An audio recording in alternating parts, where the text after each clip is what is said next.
Today I will show you how DC motors are interface with 8051 microcontroller. So basically we need one driver IC that is called as L293D. So this IC is called as a motor driver IC. So this IC is necessary in order to drive the DC motor because the current delivered by the 8051 is very small. Okay, typically in milliamperes, tens of milliamperes. So to increase the value of this current and to drive the DC motors, we need these motor drivers because generally the DC motors are rated with very high current. Okay, and therefore we use this motor driver IC in between. This motor driver IC is having internally H bridge inside.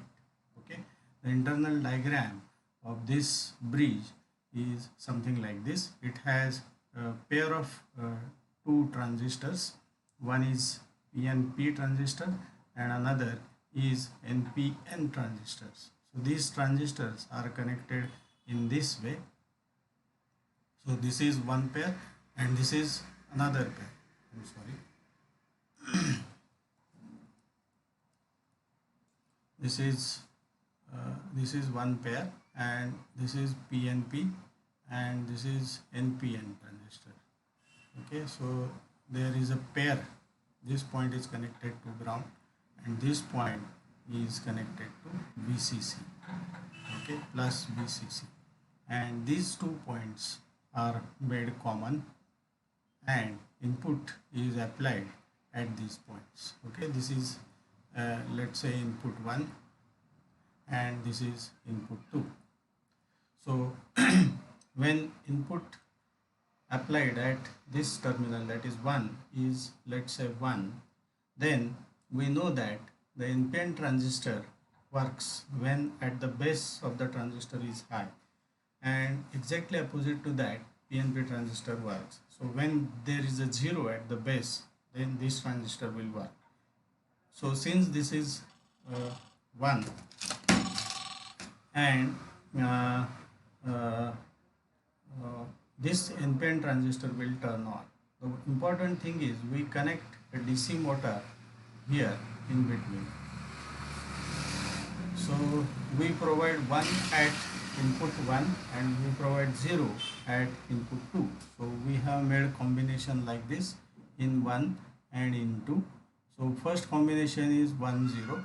So when input 1 is 1 and input 2 is 0, then lower NPN transistor is turned on, and obviously since this is a PNP transistor and 0 is applied at this point, the upper transistor will turn on, and therefore the current will flow from this positive terminal through this point and through upper transistor, and this point will become now more positive and motor will drive in this direction, that is, let's say, in clockwise direction. Okay, so this is first situation. Now suppose if I change the input at 1 from 1 to 0 and input at 2, let's say change it from 0 to 1. So now combination is reverse. So because of input 0 applied, the lower transistor is turned off and now upper transistor will become on. So this transistor will turn on, and now since 1 is applied at input 2, lower transistor will turn on in the second pair, and therefore the current will flow from motor in this direction, making this point positive and this point negative. So in this way motor rotates now in anti-clockwise direction.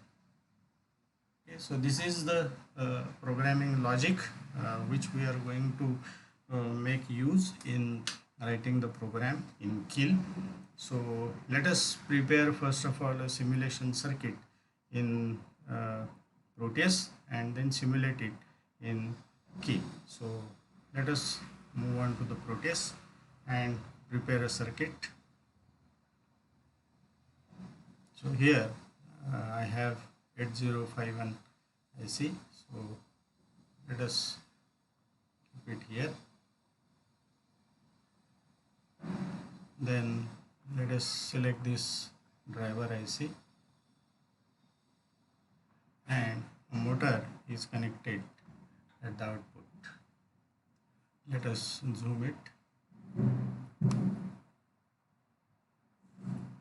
Now pin 2.0 is connected to input 1, and pin 2.1 is also connected to input 2.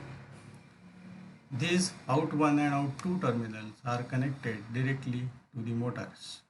So this first phase is connected to the one phase of the DC motor, and another is connected to the another point of the DC motor. Then these 2 points are made ground and VCC. So let us connect the ground and VCC here. So these 2 points are ground points, so they are connected to the ground terminal. And these 2 points are power points, so they are connected here. This is the power, and this enable is also connected to VCC. So this is our interfacing diagram. Now let us open the Keil and we'll try to write the code. So here I have already written the code. So we'll make some changes. So here you can understand this header file is added. Okay. Then motor positive and negative terminals are defined. They are defined as a S bit, P2.0 and P2.1, and here I have defined 2 more variables, that is in1 and in2, in order that I want to rotate motor in clockwise and in anti-clockwise directions. So that's why I use 2 more variables. So let us connect 2 buttons as well. So these are the buttons, push buttons. I am connecting here. This is button number 1 and this is button number 2. I am connecting this push button to P1.0 and this push button is connected to P1.1, and the other end is connected to the ground. So this side is connected to the ground.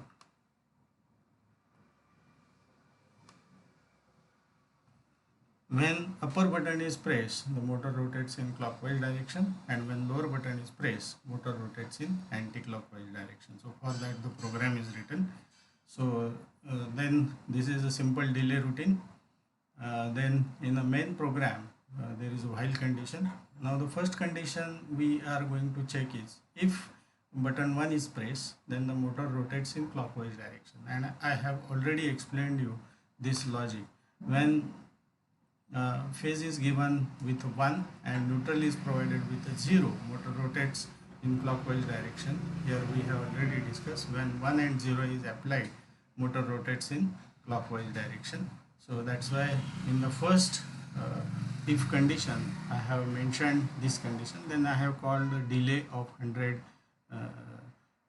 roughly of 100 seconds. Then if I am checking the second button is pressed, okay, if second button is pressed, then motor rotates in anti-clockwise direction. Again check the logic is 0 1 as I stated previously. When in 1 is 0 and in 2 is 1, motor rotates in anti-clockwise direction. So that's why here you can see in second button condition I am checking if in 2 is exactly equal to 0, then this phase is 0 and neutral is 1. Then again I am calling a delay of 0.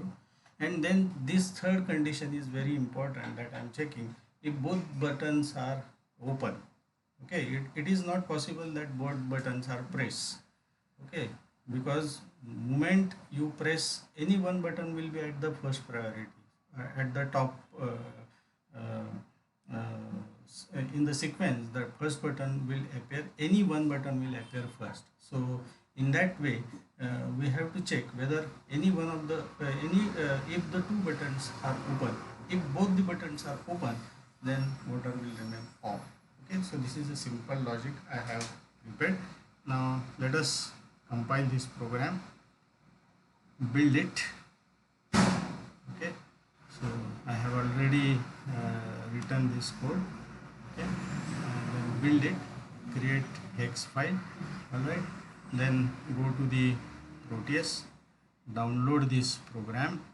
So now I have prepared a folder called 8052. In this DC motor folder is there, and then this DCMX file. I will open this file, then click on OK, and now simply run this simulation. After flashing the file, simply run the simulation and check. Now see, since both the buttons are open, motor is in the off condition. When first button is pressed, motor starts rotating in clockwise direction. So it will rotate for some time. Now if I open it and if I press the second button, then motor rotates in anti-clockwise direction. Okay, so again if I made it open, then it will go off. So this is the way. If both the buttons are in open condition, then the motor is in the off condition. If first button is pressed, motor rotates in clockwise, and if the second button is pressed, motor rotates in anti-clockwise direction. This particular logic is used mostly in robotics in order to move the robots in forward, reverse. Similarly, if we want to turn the robots in right direction, left direction, then we need to write this logic. So this is very interesting interfacing. Hope you guys will test it in Proteus and will check whether it works or not.